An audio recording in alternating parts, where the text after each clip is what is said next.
اللہ اللہ اللہ اللہ اللہ۔ السلام علیکم ورحمۃ اللہ وبرکاتہ۔ ان الحمد للہ نحمده ونستعینه ونستغفره ونعوذ باللہ من شرور انفسنا ومن سیئات اعمالنا، من يهده اللہ فلا مضل له ومن يضلل فلا هادي له، واشهد ان لا اله الا الله وحده لا شريك له، واشهد ان محمدا عبده ورسوله، اما بعد فإن خير الحديث كتاب الله، وخير الهدي هدي محمد صلى الله عليه وسلم، وشر الأمور محدثاتها، وكل محدثة بدعة، وكل بدعة ضلالة، وكل ضلالة في النار۔ محترم حاضرین، سامعین و سامعات، ناظرین و ناظرات، بلوغ المرام کے اس درس میں آپ تمام حضرات کا خیر مقدم ہے۔ اللہ رب العالمین ہم سب کے مل بیٹھنے کو قبول فرمائے، علم دین، علم نافع سیکھنے، اس کے مطابق عمل کرنے، اس کی دعوت عام کرنے اور اس راستے میں آنے والی مصیبتوں کے اوپر اللہ رب العالمین ہم سب کو صبر کی توفیق نصیب فرمائے۔ محترم حاضرین، سامعین و سامعات، گزشتہ دروس میں آپ کے سامنے حضرت ابو ذر رضی اللہ تعالی عنہ سے مروی روایت، جس میں اللہ کے نبی صلی اللہ علیہ وسلم نے فرمایا: لا تحقرن من المعروف شیئا ولو ان تلقی اخاک بوجہ طلق، بھلائی اور نیکی کے کام میں سے کسی کو بھی حقیر نہ سمجھو، اگرچہ تم اپنے بھائی سے کھلے ہوئے چہرے کے ساتھ ملاقات کرو تو یہ بھی تمہارے لیے نیکی ہے۔ وما تفعلوا من خیر فإن اللہ بہ علیم، جو تم بھلائی کا کام کرو گے اللہ تعالیٰ اسے جانتا ہے۔ اور اسی طرح سے اللہ رب العالمین کا قول: فمن یعمل مثقال ذرۃ خیرا یرہ، جو ذرہ کے برابر بھی نیکی کرے گا قیامت کے دن اس کو دیکھے گا، اور اسی طرح سے اگر ذرہ برابر کوئی برائی کرے گا تو قیامت کے دن اس کو دیکھے گا۔ یہ حدیث اس کی تشریح مکمل ہو چکی تھی۔ اب اس کے بعد اس باب کے یعنی باب البر والصلہ کی حدیث نمبر 11 آج انشاءاللہ ہم لوگ پڑھیں گے۔ چلیے کوئی پڑھیے، بسم اللہ۔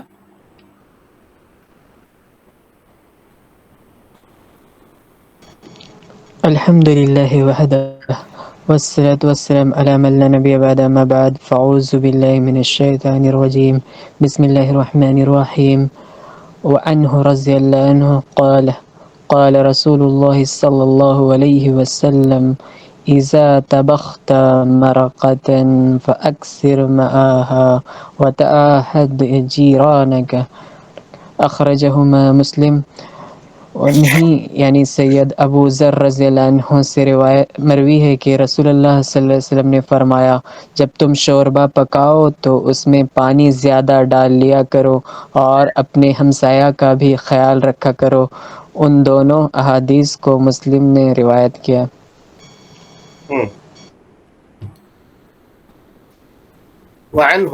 عنہ سے مراد حضرت ابو ذر غفاری رضی اللہ تعالیٰ عنہ ہے۔ یعنی یہاں دیکھیے، نیکی کرنے اور پڑوسی کے خیال رکھنے کا طریقہ اللہ کے نبی صلی اللہ علیہ وسلم نے بتایا کہ کس طرح سے تم نیکی میں سبقت کر سکتے ہو اور اپنے پڑوسی کا خیال رکھ سکتے ہو۔ تو عنہ سے مراد حضرت ابو ذر ہیں، یعنی ان سے پہلے کی روایت جس صحابی سے گزری ہے وہی صحابی اس حدیث کے بھی راوی ہے۔ وعنہ، اور انہی سے، اس کا ترجمہ ہوگا انہی سے، مانے کن سے؟ جو پہلے ذکر کیے جا چکے، مراد حضرت ابو ذر ہے۔ ان کا نام جندب ابن جنادہ الغفاری رضی اللہ عنہ روایت کرتے ہیں کہ رسول اللہ صلی اللہ علیہ وسلم نے فرمایا: جب تم شوربہ پکاؤ تو اس کا پانی زیادہ کر دو اور اپنے پڑوسیوں کا خیال رکھو، دیکھیے کتنی چھوٹی نیکی ہے یہ، لیکن اللہ کے نبی جناب محمد رسول اللہ صلی اللہ علیہ وسلم نے اس کی تعلیم بھی ہم کو اور آپ کو دے دی کہ اگر کچھ نہیں کر سکتے ہو تو کم سے کم شوربہ ہی صحیح اپنے پڑوسی کو اس سے فائدہ پہنچاؤ۔ نبی صلی اللہ علیہ وسلم پڑوسیوں کے تعلق سے جی آپ کے سامنے بہت تفصیلی گفتگو ہم کر چکے ہیں، اور اس باب میں وارد شدہ احادیث کا لگ بھگ احاطہ آپ کے سامنے کیا جا چکا ہے۔ چند باتیں دہرا دیتے ہیں تاکہ اس کی تشریح مکمل ہو جائے۔ نبی صلی اللہ علیہ وسلم نے فرمایا کہ جبریل علیہ الصلاۃ والسلام نے مجھے ہمیشہ پڑوسیوں کے متعلق وصیت کی ہے، یہاں تک کہ میں نے یہ گمان کیا کہ کہیں پڑوسی وارث نہ بنا دیے جائیں، یعنی انسان کے مال میں مرنے کے بعد جو وہ ترکہ چھوڑتا ہے تو اس کے جو قریبی رشتہ دار ہیں وہ اس کے وارث ہوتے ہیں۔ تو جبرائیل نے اتنی نصیحت پڑوسیوں کے حقوق اتنے بتائے کہ اب ہم نے سمجھا کہ اب لگتا ہے صرف وارث بنانا ہی باقی رہ گیا، نہیں تو پڑوسیوں کے سب حق ہیں، پڑوسیوں کے سب حق۔ اور نبی صلی اللہ علیہ وسلم نے کہا کہ مجھے گمان ہوا کہ کہیں اللہ تعالیٰ ان کو وارث نہ بنا دے۔ امام مسلم رحمۃ اللہ علیہ نے اس حدیث کو روایت کیا ہے باب البر والصلہ کے اندر۔ رسول اللہ صلی اللہ علیہ وسلم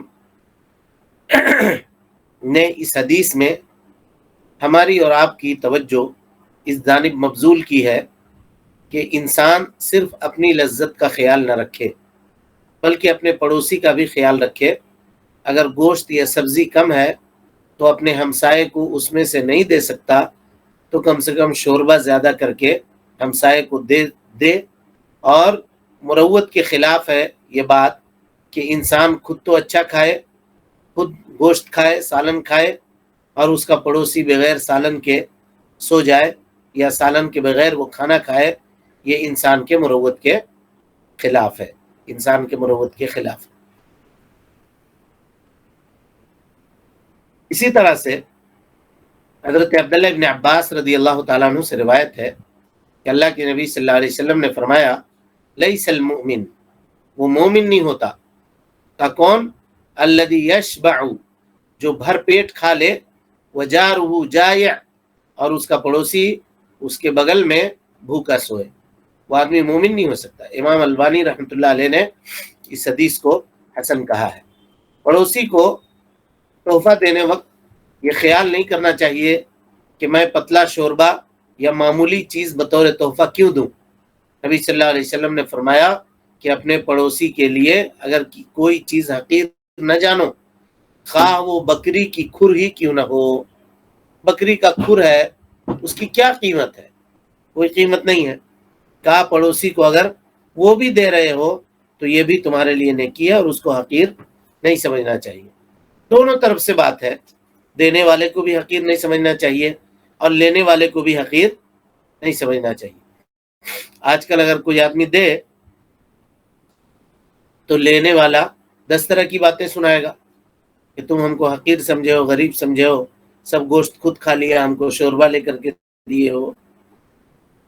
تو نبی صلی اللہ علیہ وسلم کی یہ تعلیم ہے، اگر پڑوسی سے کچھ آیا ہے تو اس کو قبول کرنا چاہیے، اس کو رکھنا چاہیے، اس میں عیب نہیں نکالنا چاہیے۔ تکبر، ایک تو آدمی محتاج ہے اور اوپر سے اس کی محتاجی کوئی دور کرنے کی کوشش کر رہا ہے تو وہ تکبر کر رہا ہے۔ اللہ رب العالمین کو ایسا شخص پسند نہیں ہے جو آدمی محتاج بھی ہو اور تکبر کرنے والا بھی ہو۔ چلے، اس حدیث کی تشریح چونکہ ہم مکمل کر چکے ہیں اس سے پہلے، پڑوسیوں کے حقوق جہاں آپ کے سامنے بیان کی گئی ہے، اس کا ایک طریقہ ہے احسان کرنے کا، تو اس میں مزید تشریح کی ضرورت نہیں ہے انشاءاللہ۔ چلیں۔ وعن أبي هريرة رضي الله عنه قال قال رسول الله صلى الله عليه وسلم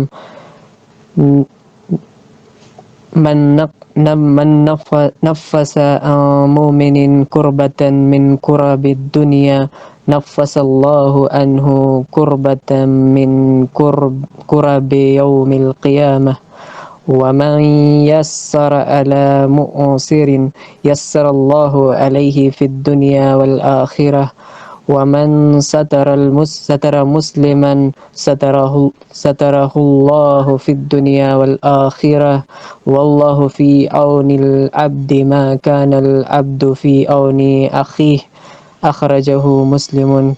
حضرت ابو ہریرہ رضی اللہ عنہ سے مروی ہے کہ رسول اللہ صلی اللہ علیہ وسلم نے فرمایا، جو کوئی دنیا کی مصیبتوں اور سختیوں میں کسی مسلمان کی مصیبت کو دور کرے گا، اللہ تعالیٰ قیامت کے روز قیامت کی سختیوں میں سے اس کی کوئی سختی دور فرما دے گا، اور جو کوئی کسی تنگ دست کے لیے دنیا میں آسانی پیدا کرے گا تو اللہ تعالیٰ دنیا و آخرت میں اس کے لیے آسانی پیدا فرمائے گا، اور جو کوئی کسی مسلمان کے عیب پر پردہ ڈالے گا اللہ تعالیٰ دنیا و آخرت میں اس کی پردہ پوشی فرمائے گا۔ اللہ تعالیٰ اس وقت تک بندے کی مدد میں رہتا ہے جب تک وہ بندہ اپنے بھائی کی مدد کرتا ہے۔ مسلم۔ جی، بڑی عظیم حدیث ہے جی۔ امام مسلم رحمۃ اللہ علیہ نے اس حدیث کو نکالا ہے۔ اس حدیث کو امام مسلم رحمۃ اللہ علیہ نے اپنے صحیح کے اندر روایت کیا ہے۔ حدیث مختصر ہے، یہاں پہ ذکر کیا گیا، اس سے بھی لمبی حدیث ہے جس کا تذکرہ ہم آپ کے سامنے کریں گے۔ حضرت ابو ہریرہ رضی اللہ تعالیٰ عنہ راوی حدیث ہیں۔ ابو ہریرہ حضرت عبد الرحمن ابن صخر الدوسی رضی اللہ عنہ کہتے ہیں، قال رسول اللہ صلی اللہ علیہ وسلم، اللہ کے نبی صلی اللہ علیہ وسلم نے فرمایا، من نفس عن مسلم قربۃ من قرب الدنیا، جو آدمی کسی مسلمان سے دنیا کے کسی مصیبتوں میں سے کوئی مصیبت دور کرے گا، نفس اللہ عنہ قربۃ من قرب یوم القیامہ، اللہ رب العالمین قیامت کے پریشانیوں میں سے پریشانیاں اس کی دور کرے گا۔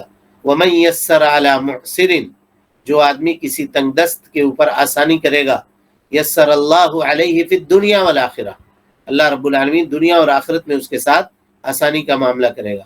ومن ستر مسلما، جو کسی مسلمان کی پردہ پوشی کرے گا، ستر اللہ فی الدنیا والآخرہ، تو اللہ رب العالمین دنیا اور آخرت میں اس کی پردہ پوشی کرے گا۔ واللہ فی عون العبد ما کان العبد فی عون اخیہ، اور اللہ رب العالمین اس بندے کے مدد میں ہوتا ہے جب تک وہ بندہ اپنے بھائی کے مدد میں ہوتا ہے۔ اور اس کے بعد فرمایا، ومن سلک طریقا یلتمس فیہ علما سہل اللہ لہ بہ طریقا الی الجنہ، جو آدمی کوئی راستہ چلتا ہے تاکہ وہاں علم حاصل کرے تو اللہ رب العالمین جنت کے راستے کو اس کے لیے آسان کر دیتا ہے۔ وما جلس قوم فی بیت من بیوت اللہ، کوئی بھی قوم اللہ کے گھروں میں سے کسی گھر میں اکٹھا ہوتی ہے، یتلون کتاب اللہ، اللہ کی کتاب کی تلاوت کرتی ہے، وَيَتَدَارَسُونَهُ بَيْنَهُمْ، اور آپس میں اس کا مدارسہ کرتی ہے، اس کو سمجھتی ہے، اس کی تعلیم حاصل کرتی ہے۔ إِلَّا نَزَلَتْ عَلَيْهِمُ السَّكِينَةُ، مگر اللہ رب العالمین کی سکینت ان پر نازل ہوتی ہے۔ وَغَشِيَهُمُ الرَّحْمَةُ، اللہ رب العالمین اپنی رحمت سے ان کو ڈھانک لیتا ہے۔ وَحَفَّتْهُمُ الْمَلَائِكَةُ، فرشتے ان کے اوپر اپنا پر بچھاتے ہیں۔ وَذَكَرَهُمُ اللَّهُ فِي مَنْ عِنْدَهُ، اور اللہ رب العالمین اپنے پاس ان لوگوں کا تذکرہ کرتا ہے۔ وَمَنْ بَطَّأَ بِهِ عَمَلُهُ، جس آدمی کا عمل اس کو پیچھے کر دے، لم یسرع به نسبه، تو اس کا نسب، اس کا خاندانی جاہ و جلال، اس کی عظمت، اس کی مالداری اس کو آگے نہیں بڑھا سکتی۔ یہ مکمل حدیث ہے، یہ مکمل حدیث ہے، لیکن حافظ ابن حجر العسقلانی رحمۃ اللہ علیہ نے شارٹ کر کے یہاں پہ اس حدیث کو، یعنی جتنا محل استشہاد تھا ان کا اتنا ہی حدیث کا یہاں پر ذکر کیا ہے۔ اب حدیث کی شرح دیکھیے۔ پہلا جملہ ہے من نفس عن مسلم، نفس ینفس تنفیس، تنفیس کہتے ہیں جی کہ کسی کا گلا گھٹ رہا ہو رسی سے یا کسی اور چیز سے، آپ نے اس کے رسی کو ڈھیلا کر دیا تاکہ وہ سانس لے سکے، تاکہ وہ سانس لے سکے۔ نفس کا معنی سانس لینا ہوتا ہے۔ اس سے یہاں پر مراد کسی مسلمان کی تنگی دور کرنا ہے۔ کبھی کبھی ایسا ہوتا ہے کہ مسلمان ایسے تنگ دستی کے اندر مبتلا ہوتا ہے کہ تنگ دستی اس کو پورے طور پہ جکڑ کے رکھ دیتی ہے، سانس لینے کی گنجائش بھی نہیں ہوتی ہے۔ لوگ کہتے ہیں نا، بھائی اس مصیبت میں ایسا گرفتار ہوں کہ سانس تک نہیں لے سک رہا ہوں۔ پریشان ہوں، سانس لینے کی فرصت نہیں ہے. تو وہی ہے، گلا گھٹا ہوا ہے. مصیبتیں اس قدر ہے کہ وہ آدمی بوجھ تلے دبا ہوا ہے، گویا کہ کوئی بھاری پتھر اس کے سینے پہ رکھ دیا گیا ہو، اس کے گلے کو دبا دیا گیا ہو، سانس لینے میں اس کو دقت اور تکلیف ہو رہی ہو. انسان کیا کرے؟ اس سے اس کی وہ پریشانی کو دور کر دے. من نفس عن مسلمین کربتم من کرب الدنیا، کوئی مسلمان سے دنیا کی تنگیوں میں سے کوئی تنگی دور کرے، دنیا کے تنگیوں میں سے کوئی تنگی دور کرے. دنیا کی تنگی مسلمان کے لیے بہت قسم کی ہو سکتی ہے جی، جنہیں دور کرنے کی فضیلت اللہ کے نبی صلی اللہ علیہ وسلم نے بیان کی ہے. مثلا اگر وہ مالی تنگی سے دو چار ہے تو اگر ہو سکے تو اپنے پاس سے مال دے کر اس کی مالی تنگی کو دور کی جائے، یا اگر مال نہیں دے سکتے، اس کو صدقہ نہیں کر سکتے، تو کم از کم اس کو قرض دے دیجئے، اس کی مصیبت کو دور کر دیجئے. یا اتنا بھی نہیں کر سکتے تو آپ کا اثر و رسوخ ہے، اگر کوئی آدمی کو جانتے ہیں جو اس کو قرض دے سکتا ہے، مدد کر سکتا ہے اس کی، تو اس تک اس کی رہنمائی کر دیجئے، دوسرے سے کچھ مال یا قرض اس کو دلوا دیجئے. اور اگر اس کے اوپر کوئی ظالم ظلم کر رہا ہے، اس کے ظلم سے وہ تنگ ہے، تو ظالم کو روکنے کی کوشش کیجئے، ظلم کو اس سے دور کرنے کی کوشش کیجئے. اگر بیمار ہے مسلمان بھائی اور علاج نہیں کرا سکتا تو علاج و معالجے میں اس کی مدد کیجئے. یہ ساری چیزیں ہیں. اسی طرح سے آخرت میں پیش آنے والی سختیاں بھی بے شمار ہیں، بے شمار سختیاں ہیں جو آخرت میں پیش آئیں گی. تو اگر دنیا میں کوئی آدمی اپنے مومن مسلمان بھائی کی مدد اس طرح سے کرتا ہے کہ اس کی مصیبتوں کو دور کرتا ہے، یہ چند مثالیں ہم نے آپ کے سامنے دی ہے. اس کے علاوہ کئی مصیبتیں آ سکتی ہیں. آپ جیسے فائدہ اس کو پہنچا سکتے ہیں فائدہ پہنچائیے. کثیر العیال ہے، بچوں کی تعلیم نہیں کر سکتا، کما حق کہو، پڑھا نہیں سکتا، اسکول کی فیس ادا کرنی ہے، آپ اس میں اس کی مدد کیجئے اگر اللہ نے آپ کو نوازا ہے تو. نہیں تو اس کی رہنمائی کر دیجئے. اسی طرح سے اور بھی جتنی چیزیں آپ تصور کر سکتے ہیں. ایک مسلمان بھائی کو اس کی تنگ دستی میں، قرض میں ڈوبا ہوا ہے اور قرضدار اس کو تنگ کر رہے ہیں، آپ کے پاس اگر اللہ نے مال دیا ہے تو اس کی مدد کیجئے، اس کو اسٹینڈ کرنے کی کوشش کیجئے. کاروبار اس کے پاس نہیں ہے، کچھ پیسے کی ضرورت ہے، آدمی ہنرمند ہے، اگر تھوڑا بہت پیسہ اس کو مل جائے تو اس کو جوڑ کے وہ کاروبار شروع کر سکتا ہے. لگ بھیڑ کر کے دو چار آدمی مل کر کے اس کو کاروبار سے لگا دیا. یہ سب تنگی دور کرنے کی شکلوں میں سے ایک شکل ہے جو آج کل کے زمانے میں یہ چیزیں مفقود ہیں. آج انسان یہ سوچتا ہے کہ اگر ہم کو خوشحالی نصیب ہے تو ہم اچھے تو دنیا اچھا، اور اگر ہم برے تو پھر دنیا سے ہم کو کیا مطلب ہے. یہ نہیں ہونا چاہیے. مسلمان کا مسلمان کے اوپر یہ حق ہے، اور اس کا فائدہ آپ کو ملے گا. اللہ رب العالمین آخرت میں، اب بتائیے تو دنیا میں کیا حیثیت ہے؟ کسی کو 10-50 دے دیا، کیا حیثیت ہے اس کی؟ لیکن آخرت میں اگر اللہ تعالیٰ اس کی وجہ سے کسی کی تنگی دور کر رہا ہے، آخرت کے عذاب کو اس سے ٹال رہا ہے، تو اس سے بڑی نعمت اور کیا ہو سکتی ہے؟ اللہ کے نبی صلی اللہ علیہ وسلم کی زبانی اللہ رب العالمین نے یہ گارنٹی لی ہے کہ دنیا میں جو کسی مسلمان آدمی کی تنگی کو دور کرے گا، ہم آخرت میں اس کی تنگی کو دور کریں گے. تب رہا کیا خیال ہے؟ ایک آدمی صدقہ و خیرات خوب کرتا ہے، لوگوں کے کام خوب آتا ہے، مصیبت کے وقت میں ایک پیر پہ کھڑا رہتا ہے، ہر ایک کی مدد کرتا ہے، لیکن اللہ رب العالمین کی عبادت نہیں کرتا. تو کیا اس مدد کرنے سے اللہ تعالیٰ آخرت میں اس کی تنگی دور کرے گا؟ نہیں، دنیا میں دے دے گا. تنگی اس کی دور کرے گا؟ نہیں. نہیں کرے گا، وَمَن يَعْمَلْ عَمَلًا صَالِحًا، ہرگز نہیں کرے گا. کیوں نہیں کرے گا؟ جو بھی عمل صالح کرے گا اس کے ساتھ وہ مومن ہوگا تبھی. اس لیے نہیں کرے گا کہ اس کے اوپر جو اوجب الواجبات ہے، سب سے بڑا جو فریضہ ہے وہ اللہ کا ہے، اس کی ادائیگی میں وہ کوتاہی کر رہا ہے، تو بندوں کے فرائض کی ادائیگی میں بھی وہ آدمی مکمل نہیں ہوگا، وہ آدمی مکمل نہیں ہوگا۔ تو اس کو اگر سمجھ گئے تو آج جو لوگ نعرہ لگاتے ہیں نا، درد دل کے واسطے پیدا کیا انسان کو، ورنہ طاعت کے لیے کچھ کم نہ تھے کر رو بیاں، یہ شعر غلط ہے جی۔ یہ شعر کا معنی اور مفہوم اسلامی عقیدے سے ٹکراتا ہے۔ لوگ کہتے ہیں خدمت خلق سے خدا ملتا ہے، یہ جملہ صحیح ہے؟ نہیں کیا اللہ تعالیٰ نے ہم کو خدمت خلق کے لیے پیدا کیا ہے؟ نہیں، کیوں پیدا کیا؟ اپنی عبادت کی۔ عبادت کے لیے۔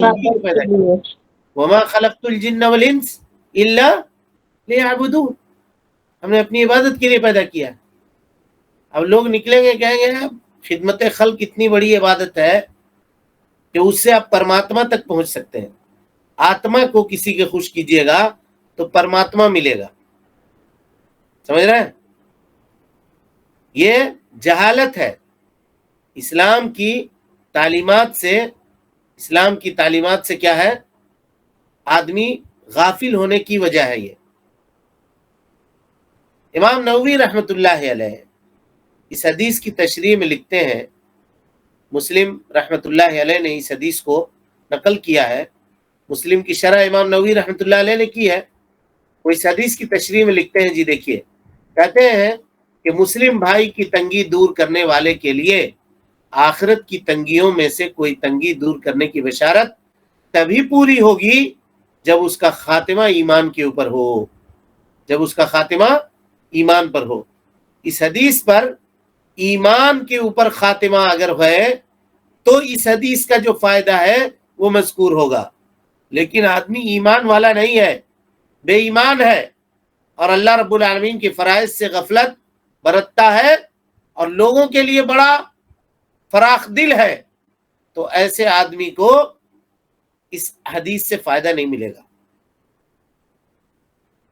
اسی لیے کبھی کبھی دیکھیے گا یہ چیزیں اٹھتی ہیں، خدمت خلق خدمت خلق خدمت خلق، ساری چیزیں عبادت کی طرف لوگوں کو بلانا یہ بڑا مشکل ہوتا ہے، اس کے لیے علم بھی چاہیے، اس کے لیے جگر بھی چاہیے، اور وہ چیزیں انسان کے اعصاب کے اوپر بہت بھاری ہوتی ہے۔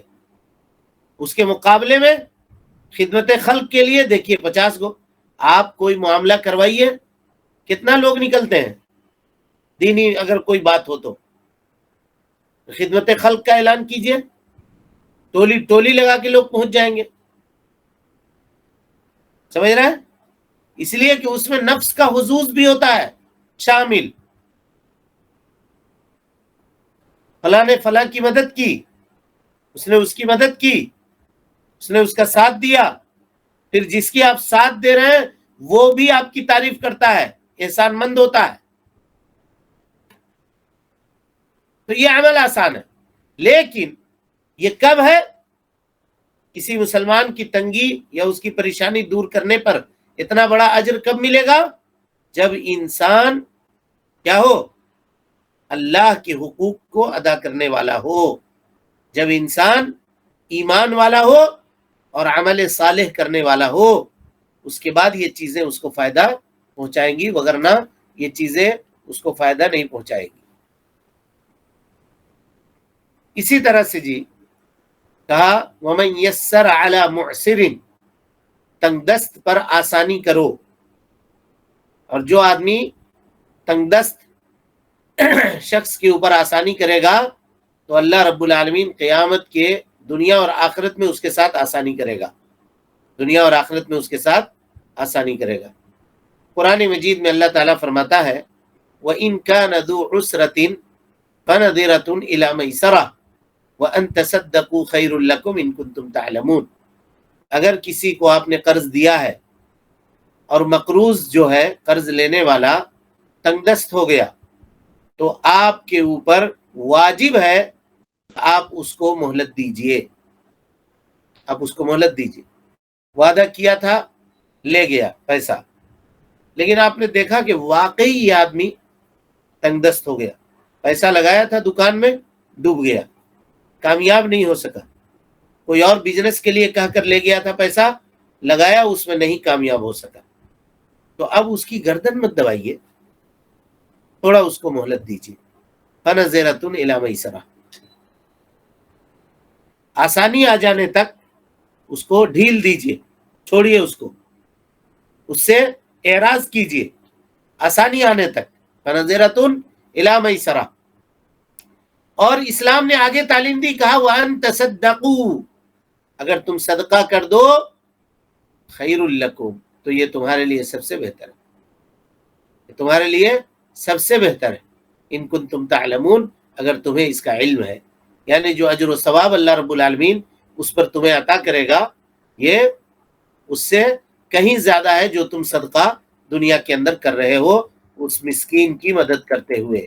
اس آیت سے معلوم ہوا کہ اگر کوئی آدمی تنگ دست ہے تو اس کے لیے آسانی کی ایک صورت یہ ہے کہ اس کو مہلت دے، اور مہلت دینا یہ واجب ہے، اور دوسری صورت یہ ہے کہ اس کا قرض معاف کر دے، اور بلکہ ہو سکے تو اوپر سے اس کے ساتھ مالی تعاون بھی کر دے تاکہ اس کی تنگ دستی دور ہو جائے۔ یہ بہت بڑی فضیلت کی بات ہے، بہت بڑی فضیلت کی بات ہے کہ قرض لیا تھا، تنگ دست ہو گیا، قرض نہیں ادا کر سکا، آپ نے اس کو مہلت دی، نہیں ہو سکا، کہا چلو معاف کر دیا، اور اوپر سے کچھ اپنے جیب سے نکال کر دے دیا، چلو جی تم تنگ دست ہو، لو اس پیسے تمہارے کچھ کام آ جائیں گے، اس سے کچھ کام کر لو، تو کیا کہنا۔ یہ اسلامی سماج اور ایک مسلمان کا دوسرے مسلمان کے اوپر یہ حقوق بنتے ہیں۔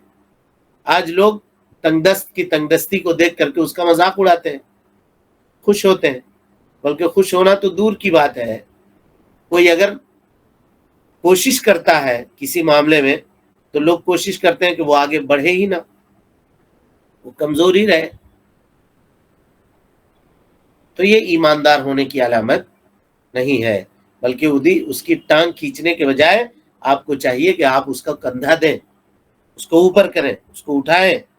یہ ایک مسلمان کا دوسرے مسلمان کے اوپر حق ہے۔ حضرت ابو ہریرہ رضی اللہ تعالیٰ عنہ سے حدیث مروی ہے جی کہ اللہ کے نبی صلی اللہ علیہ وسلم نے فرمایا کہ ایک تاجر تھا جو لوگوں کو قرض دیا کرتا تھا، جب کسی تنگ دست کو دیکھتا تو اپنے نوکر سے کہتا کہ اس کو درگزر کرو، شاید اللہ تعالی ہم سے قیامت کے دن درگزر فرمائے گا۔ اللہ تعالیٰ نے اسے درگزر فرما دیا، اس کو معاف فرما دیا۔ متفق علیہ روایت ہے، بخاری اور مسلم کی کے اندر یہ روایت حضرت ابو ہریرہ رضی اللہ تعالیٰ عنہ سے مروی ہے۔ اسی طرح فرمایا جو کسی تنگ دست پر آسانی کرے گا اللہ تعالیٰ دنیا اور آخرت میں اس پر آسانی فرمائے گا۔ معلوم یہ ہوا جی اس کا مفہوم مخالف کیا نکلا کہ اگر کوئی آدمی کسی تنگ دست کے اوپر سختی کرے گا تو اللہ تعالیٰ اس کے اوپر سختی کرے گا۔ یہی بات سمجھ میں آئی نا؟ تنگ دست کے ساتھ اگر کوئی آدمی آسانی کرے تو اللہ تعالیٰ اس کے ساتھ آسانی کرے گا، لیکن آپ جان رہے ہیں کہ واقعی یہ تنگ دست ہے، تو اگر اس کے ساتھ آپ آسانی نہیں کر رہے ہیں، اس کو ذلیل و رسوا کر رہے ہیں، سر عام اس کی عزت اچھال رہے ہیں، اور وہ بیچارہ پریشان ہے، لوگوں کے عار کی وجہ سے، شرم کی وجہ سے منہ چھپائے پھر رہا ہے، گھر سے باہر نہیں نکل رہا ہے کہ قرضدار پکڑیں گے، قرضدار پوچھیں گے، تو ایسی صورت میں اللہ رب العالمین بھی آپ کے اوپر سختی کرے گا، تنگی کرے گا۔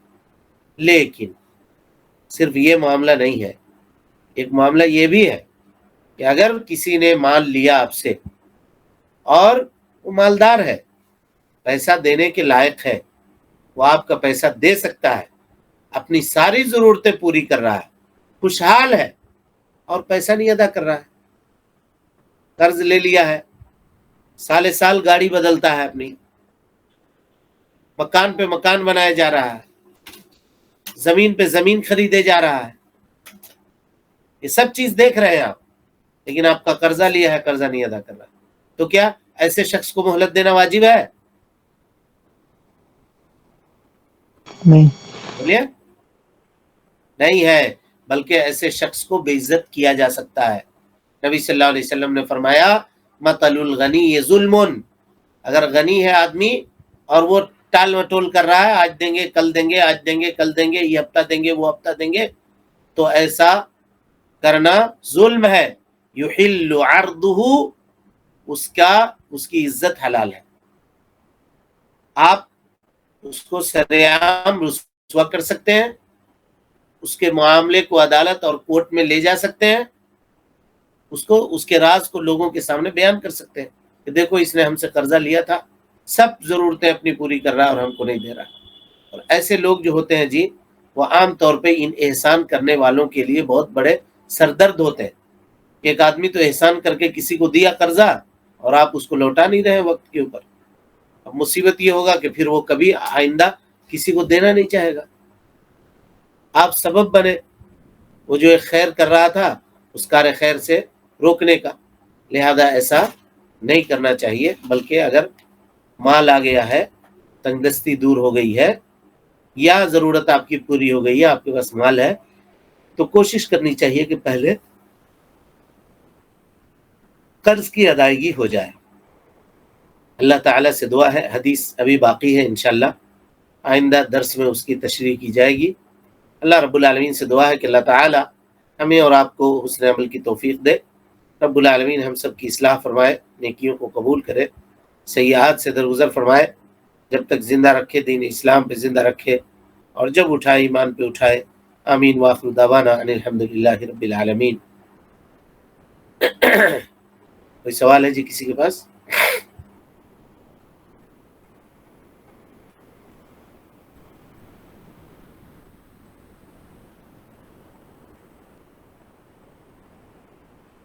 اس باب کی کتنی روایتیں باقی ہے؟ اور باب البر والصلہ کی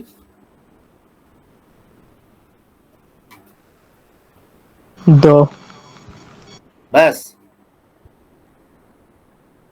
جی، بس اس 2 کے روایت بعد 2 باقی ہے۔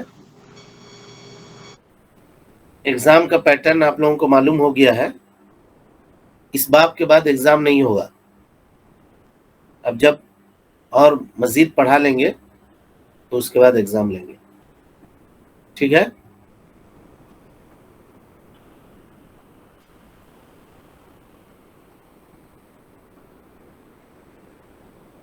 اسی لیے جو دروس ہو رہے ہیں ان کو آپ لوگ یاد رکھیے، ان کو پڑھتے رہیے، اور اس کا نوٹ بھی بناتے رہیے، لکھتے رہیے، جہاں جو اہم باتیں آ رہی ہیں، ضروری باتیں جو آ رہی ہیں، اس کو آپ لوگ نوٹ کیجئے، لکھیے بھی، ٹھیک ہے؟ پھر السلام علیکم ورحمۃ اللہ وبرکاتہ۔